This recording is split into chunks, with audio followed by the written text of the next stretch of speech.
Gdje su danas predvodnici ratnog huškanja? Prošle su skoro 2 decenije.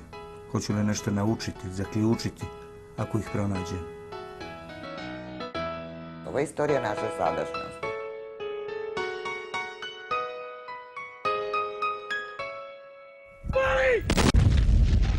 Pa bile su informacije svake večeri i kad sam to gleda, tako nešto je kod mene bilo jače i o sebi. Pored toga, bit ćemo u prilici da vam predočimo i predstavimo Svetu Ćulibrka, zvanog Macolu, junaka 6. krajiške brigade. Šta znači adaktirano, da? Stavljen u arhivu. I sad je on znači adaktiran i sad on nema nikakvo više pravno dejstvo.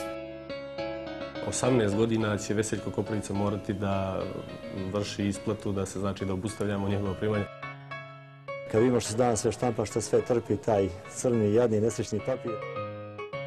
Zbog svega iznetog za sada ne postoje pretpostavke za donošenje odluke o tome da li će biti pokrenut krivični postupak.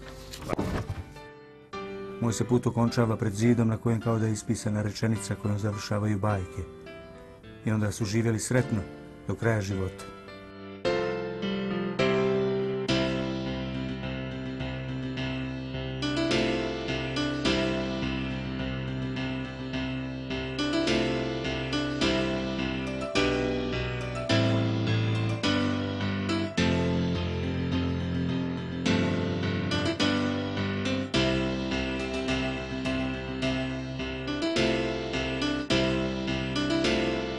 Čak se čuje da djecu bacaju lavovima. A to je stvarno istina. Provjereno, trebalo bi da je istina 100%.